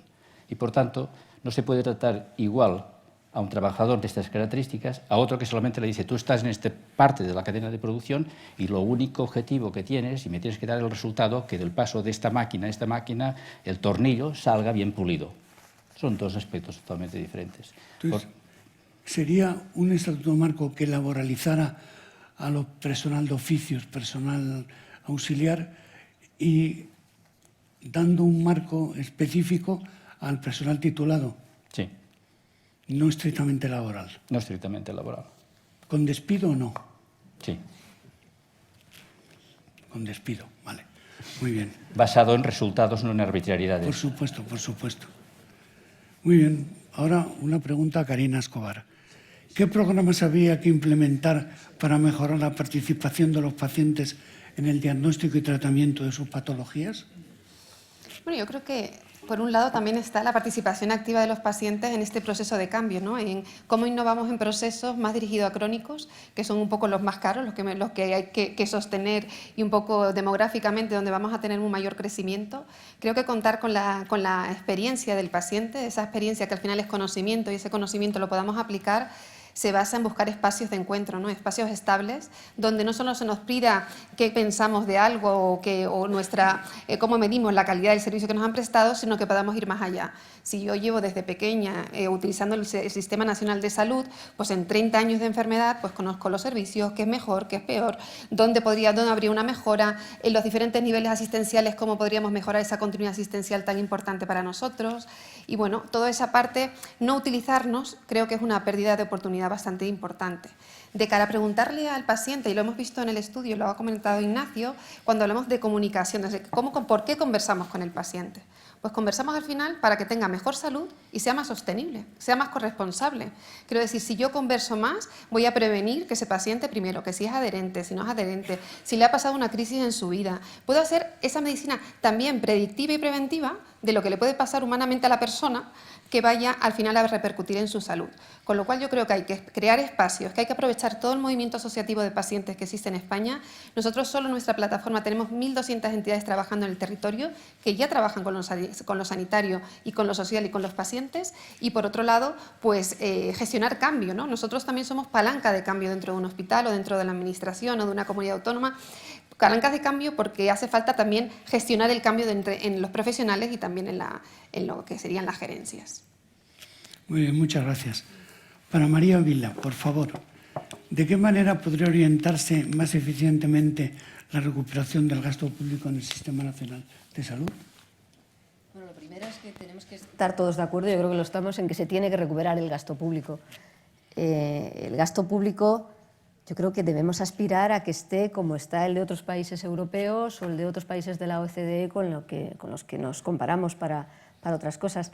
Yo creo que poco a poco se empieza a recuperar, pero es que esto va a llevar mucho tiempo. Entonces, ¿qué hacemos? Bueno, yo hablo desde Medtronic, a quien represento. Aquí tenemos una visión que es un poco más trascendental, va un poquito más allá del simplemente invertir más, gastar más. Y lo enlazo un poco con la pregunta que me hiciste antes de los interventores, o con la contestación que te di, más bien. Creemos que no se trata de gastar más e invertir más. Esto solamente es un mero instrumento, gastar o invertir más. Hay que hacerlo, sí, pero es un instrumento para lo que de verdad debemos conseguir, que es valor en salud. Valor en salud al final es resultados, pero no resultados únicamente clínicos, resultados que importen al paciente, es como debemos definirlo. Y además obtener estos resultados de manera que el coste sea asumible para el sistema. Y esto puede sonar un poco idealista, pero lo estamos haciendo. Desde Medtronic lo estamos haciendo con muchos hospitales públicos y privados, pero hablando del sistema público, lo estamos haciendo con hospitales públicos en todas las comunidades autónomas, sin ninguna excepción. Hace años, cuando empezamos a hacerlo, nos veían un poco como locos pero lo que hay que hacer, tú lo que quieres es vender tecnología y que yo gaste más. Ahora no, ahora ya están acostumbrados a que saben que lo que queremos es, sí, que se gaste, que se invierte, pero siempre que eso genere resultados y que el coste para el sistema sea como mucho el mismo. Porque si trabajamos distinto, cambiamos procesos, introducimos la tecnología de manera eficiente en los procesos, lo podemos conseguir mejores resultados y al mismo coste para el sistema, o como hemos demostrado muchas veces, menos coste todavía para el sistema. Esto es valor.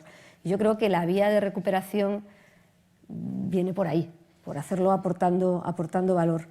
Esta es la vía de enfoque, además, en la que nos involucra a todos, donde podemos trabajar juntos, administración, sistema público, sistema privado, industria y, desde luego, paciente, a quien necesitamos que esté en el centro y no solo en el centro, sino consultándole para esos resultados que importan al paciente. Cuando dices incrementar el valor en salud, ¿quiere decir aumentar la calidad del tratamiento y del diagnóstico? Eso es parte.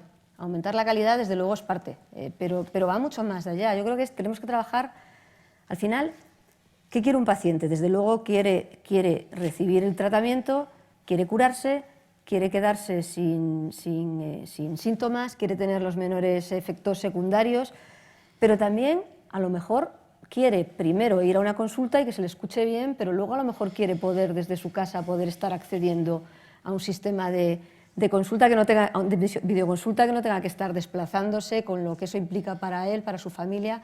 O sea, yo creo que los resultados en salud, resultados que importen al paciente, por supuesto engloban lo que dices, de calidad, pero van mucho más allá y son los que, cuando combinamos todo, es cuando, si mides todo, lo podemos hacer gastando lo mismo que ahora. Idealmente, si gastamos más, pues mejor, pero lo podemos hacer gastando lo mismo o menos. Pero requiere esa transformación de, sobre todo, medir resultados, medir lo que se está haciendo. Y yo estaré encantada de que haya mucha intervención, pero mirando resultados. Si solo miramos el componente de coste, ahí es donde el futuro se afronta muy mal en el largo plazo. La medición de resultados es la clave en la que estamos todos de acuerdo. Una pregunta a Josep Santacreu, la tercera y última. ¿Cómo es la relación de la compañía de seguros sanitarios con las compañías de provisión que se están consolidando, uniendo y están imponiendo los precios en algunos casos? Buena pregunta. No, la verdad es que la relación es buena, porque al final somos dos elementos, dos componentes de un mismo sector. La sanidad privada, al final, pues es la componente de las clínicas, todo el sector de la provisión privado y del aseguramiento. O sea, nos necesitamos. Y siguiendo un poco el hilo de la pregunta anterior que me hacías, el futuro pasa porque seamos las compañías capaces de ofrecer productos de interés a los ciudadanos, y eso pasa también al final porque tengamos una oferta de sanidad privada potente. Entonces, tener clínicas, hospitales, centros sanitarios nuevos, mejor distribuidos todavía en la geografía, con buena tecnología, bien conectados, es una garantía, una necesidad para nosotros para poder seguir haciendo una oferta de calidad. La concentración tiene, como todo en la vida, ¿no? Siempre hay aspectos que desde nuestra perspectiva lo vemos en positivo, otros aspectos que son negativos. El conjunto es positivo, yo creo que es importante, se ha citado en la presentación la comparación con el sector hotelero. Pues no nos entraría en la cabeza pensar un sector de hotelero pues, en España como era la sanidad, las clínicas privadas hace apenas 15 años, que prácticamente no había una cadena de ámbito nacional. Yo creo que hay actores potentes, es una garantía y es una ventaja para todos. Y aquí el tema es que, y creo que además es muy pertinente en una jornada del círculo decir esto, que esto tiene que estar en equilibrio con la capacidad de elección de los ciudadanos, de las compañías y el nivel de competencia adecuado. Yo creo que aquí el límite está en que, sobre todo porque al final la sanidad privada y tanto el tema hospitales, clínicas como el aseguramiento, muchas veces lo decimos, es un sumatorio de mercados locales. O sea, al final donde se libra el debate es localmente, ¿no? Un cliente se asegura en una compañía si localmente lo que tiene en su entorno vital le merece la pena, ¿no? Y ahí pues yo creo que es lo que nos puede preocupar desde el sector asegurador, y creo que en un entorno que fomenta la libre competencia desde siempre, como es el círculo de empresarios, está bien decir. Es decir, el límite es que haya un nivel de competencia adecuado y que haya una capacidad de elección amplia, y ahí pues quizá una excesiva concentración puede llevar en algún momento a tensiones en algunas ciudades, y ese sería el límite, ¿no? Muchas gracias. José María Pomal, por favor. ¿Cómo está funcionando la nueva ley de contrato del sector público? Bueno, lleva poco tiempo la ley de contrato del sector público. Yo tengo la suerte de que en nuestro hospital pudimos aplicar ya algunos de los aspectos innovadores que nos han salido en la ley hace 10 años, ¿no? Con Luis Carretero, que estaba allí, ¿no?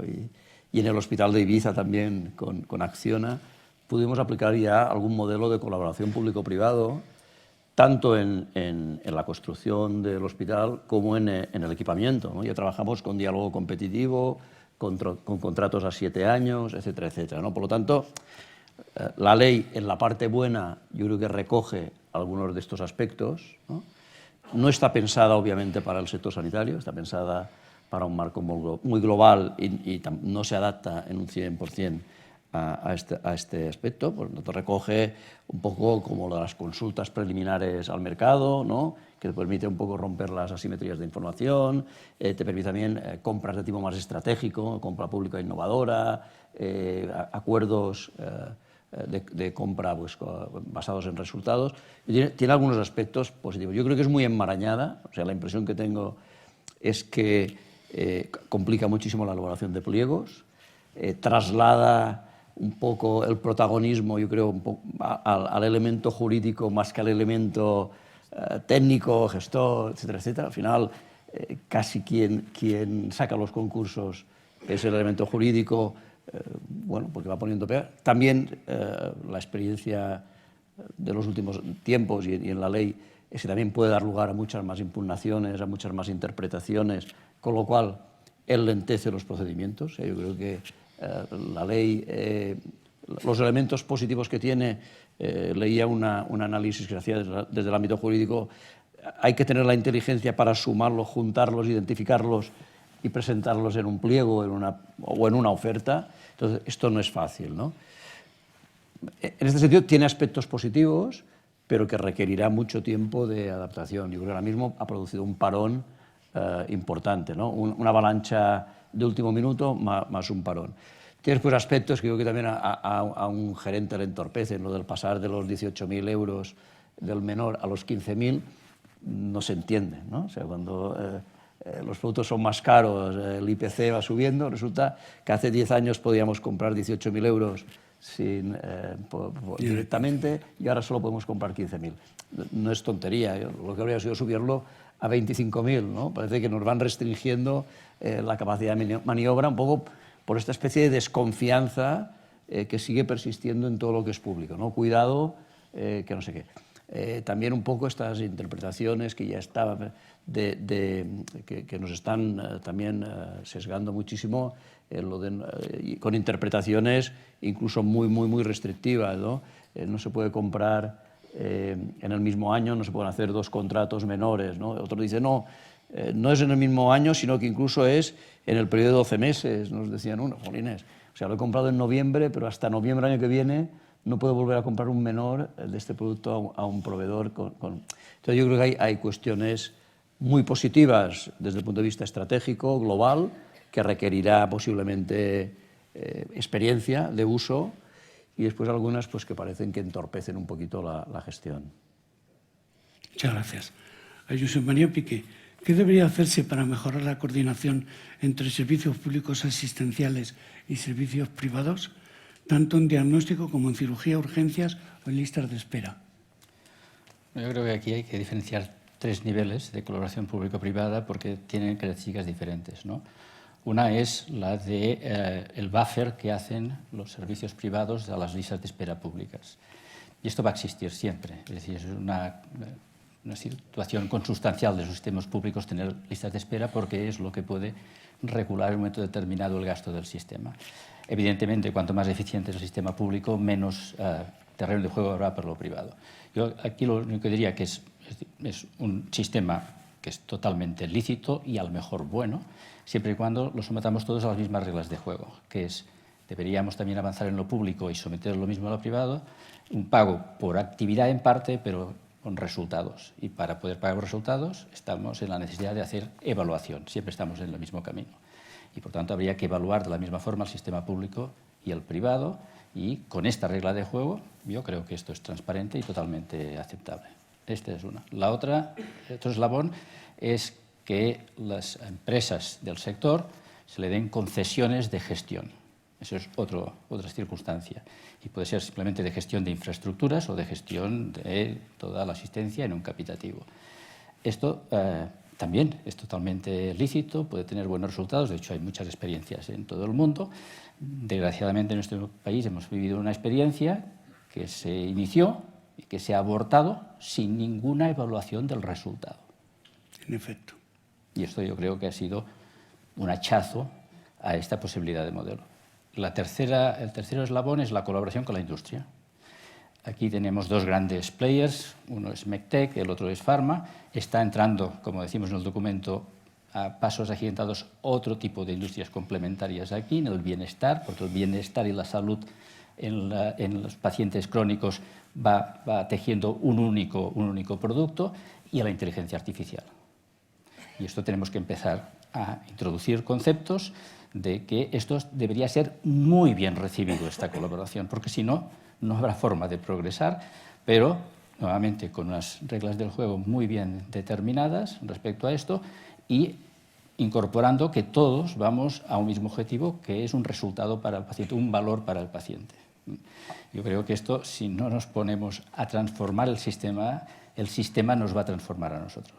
Es decir, yo creo que dentro de 4 días, IBM, que está ahí, Amazon y Google nos va a transformar la vida del sistema sanitario. Podemos esperar esto o podemos ser proactivos y mirar de que por lo menos seamos players a un mismo nivel. Creo que sería lo deseable. Está bien visto, muchas gracias. Karina Escobar, ¿están los pacientes preparados para participar en las estructuras de gestión hospitalaria y de área del Sistema Nacional de Salud? ¿Qué faltaría?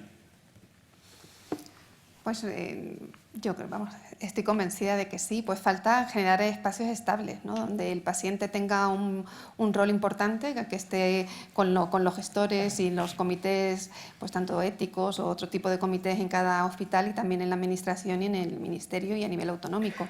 Creo que es fundamental que se generen los espacios porque nosotros estamos preparados para aportar. Consideramos que tienen que haber cambios importantes, que no podemos seguir esperando, que los pacientes crónicos vamos a más, somos pacientes complejos, pluripatológicos, polimedicados, todo esto que ya sabéis, pero que se traduce también en necesidades sociales muy importantes. La familia ha sido el gran sostén para los pacientes crónicos en España. Y ahora mismo si pensamos que el 94% de las familias españolas que tienen una persona con Alzheimer la está cuidando la familia. Quiero decir, dentro de unos años, ¿dónde está esta familia? ¿Dónde está este sostén? Y cómo cuidamos, ¿no? de estos ciudadanos que van a tener cada vez más necesidades. Creo que nuestra participación es fundamental porque vamos a ser corresponsables de lo que pasa en un futuro y nos tienen que dejar hacer, ¿no? Y que no tengamos que volver a convencer a nadie de la importancia que tiene la participación nuestra como pacientes y como ciudadanos en decisiones que tienen mucho que ver con nuestro futuro. Muy bien, eso es lo que decimos en el informe. Queridos John e Ignacio, vamos exactamente en hora. ¿Nos podríamos estirar 5 minutos para 2 preguntas del público, rápidas, a cualquiera de los intervinientes? ¿Ignacio? Vale. Pues 2 preguntas del público rápidas, por favor. Pepe.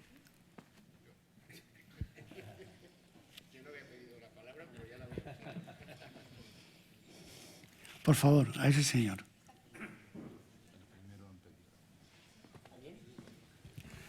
El senador.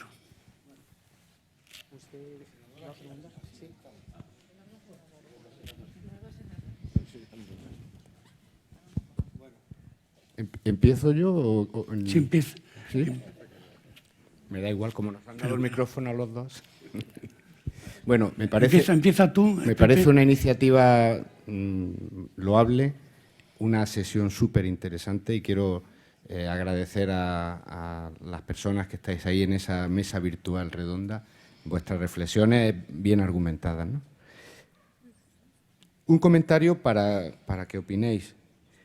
Cuando habéis hablado, o cuando alguien ha hablado en relación al papel del Consejo Interterritorial, creo que eras tú, ¿no?, que planteabas un nivel político y ahí que se enrollen y un nivel técnico que son los buenos, creo que estamos muy fuera de la realidad, entiendo, sinceramente, porque cualquier cosa, absolutamente cualquier cosa, de la sanidad que afecte a los ciudadanos genera, primero, la necesidad y la obligación de que los responsables políticos estén ahí, procurando con la mejor de las intenciones el bien común. Pero es que también casi cualquier cosa de las que se discuten contempla visiones, intereses contrapuestos. Y pensar que los responsables políticos van a quedar ajenos a cosas que se consideran técnicas porque tienen un componente técnico, pero que también están implicados en intereses, en puntos de vista, incluso ideologías diferentes, yo creo que no es realista. Me parece una reflexión provocadora, pero precisamente para provocar el debate, yo diría que buena parte de las cosas que no fue capaz de adivinar el informe de Abril Martorell fue precisamente no entender cómo son las cosas en la política, que son el reflejo de cómo son las cosas en la sociedad. Y a mí me parece que aquí tenemos mucho que aprender mutuamente, ¿no? Pero me parece en ese sentido interesante. José María, ¿quieres contestar? Bueno, comparto lo difícil que debe ser esto. Lo comparto absolutamente, lo cual no me quita el razonamiento de que debería ser deseable. Yo creo que innovar en política también estaría bien. Y por tanto, es decir, el inmovilismo que estamos exigiendo que cambie en nuestro sector salud, pues también sería deseable que fuese en la política. Y continúo creyendo que eso debe ser una utopía totalmente. Una precisión, no estoy alejando al político de la decisión final. Pero es que si empieza el político desde la decisión técnica al final, es un recorrido que por lo menos se ha demostrado que no se produce. Dejemos a los técnicos por lo menos elevar una serie de propuestas y evidentemente algunas de ellas tendrán que ser bendecidas por lo político. Esto estamos absolutamente de acuerdo. Lo habéis hecho a través de comisiones, ¿no? Y luego tal. Mi pregunta es, ¿estáis satisfechos con el resultado? Desde la vertiente nuestra no lo estamos. Por tanto, es decir, algo no habrá funcionado todo bien. Y es por eso que decir, invertir un poco esto en el sentido de decir, dar mucho más protagonismo a las soluciones técnicas bien elaboradas, bien contrastadas, y algunas decisiones finales tienen que ser técnicas, no pueden ser políticas. Y algunas de estas tienen un aspecto político, evidentemente, no vamos a dejarlos fuera, digamos, de los representantes del pueblo que tienen la autoridad respecto a esto. Estoy matizando simplemente lo que estás diciendo, pero creo que es ligeramente distinto. Muchas gracias. Senador y profesor, ¿funcionará el micrófono?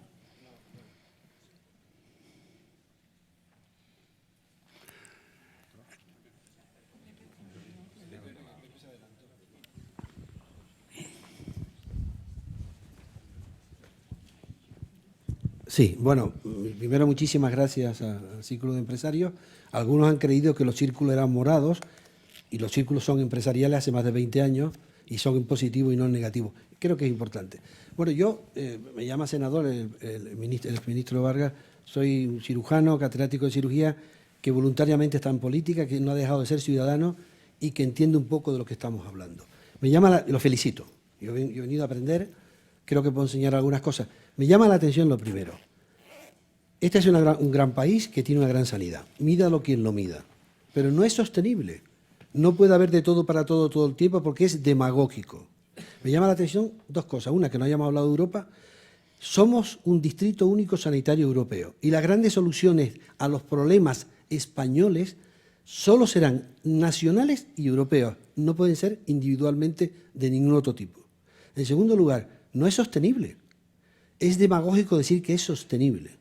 Nosotros somos un país signatario de Maastricht, modificación de Ámsterdam y Tratado de Lisboa, en el cual he participado. Y lo dice muy claro. Los países signatarios de Lisboa, España es uno de ellos, España es Europa, porque habla la gente de Europa como si España no fuera Europa. España es el tercer país de Europa, cuarto ahora, y con el Brexit seguramente seremos el tercero. Luego, cuando Europa habla España.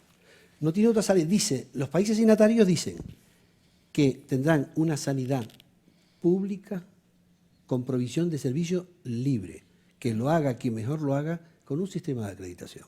Luego, el dilema público-privado concertado no existe. No existe. Son complementarias obligatoriamente en un libre mercado como el que hay y crearán salud. Y son complementarias y uno sin la otra no funcionan. Porque yo también hago medicina privada, pero si no hay un gran público, no hay nada. Pero ¿cómo es posible que el principio constitucional de que este país tiene 17 comunidades y 2 ciudades autónomas haya 17 sanidades distintas? No es sostenible. Y no he oído nunca ninguno hoy, no pasa nada, porque pacto por la sanidad. Esto no es viable sin una cartera de servicio universal pactada políticamente, en donde se financie la cartera y no el territorio, sin tocar para nada la Constitución. Y otro problema que creo que es muy importante es que si no hablemos ni de gestión, ni de herencia descentralizada, personalidad jurídica propia, es que no es sostenible.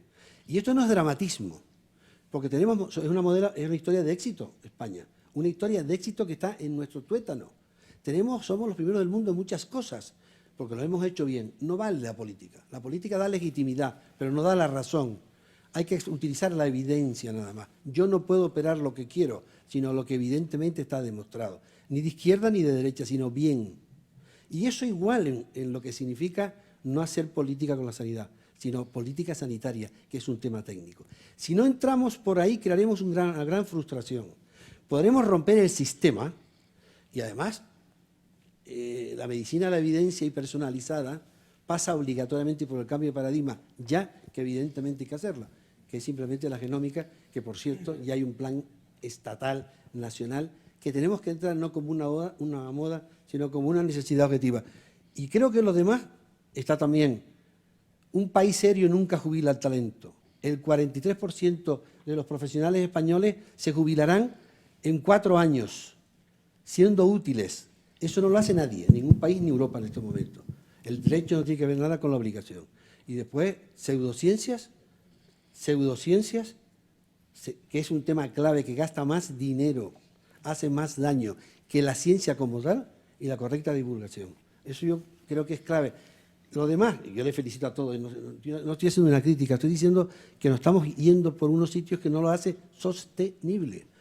En adherencia al tratamiento perdemos 16.000 millones de euros al año. Inútil. O sea que hay dinero, pero no introduzca usted dinero, ustedes son empresarios, estamos en el ciclo de empresarios, en una empresa en crisis sin arreglar la crisis, porque se gasta el dinero en la crisis. Gestión correcta, evidente. Y además, Distrito Único Sanitario Europeo. No hay otra vía. Ya somos miembros. No se está desarrollando, pero va por ahí, que es genómica, supercomputación, Big Data e inteligencia artificial, que no es otra cosa, que no es un aparato, sino es lo que es el resultado de la evidencia de lo que estamos haciendo. Muchas gracias. Muchas gracias. ¿Alguien quiere matizar o responder? Como saben ustedes, la ministra ha excusado en último momento el clausurar este acto, de manera que no me cabe más que agradecerles a todos la presencia y desearles que el año que viene o dentro de 2 años podamos estar aquí otra vez con una nueva edición de los 10 temas candentes. Muchas gracias.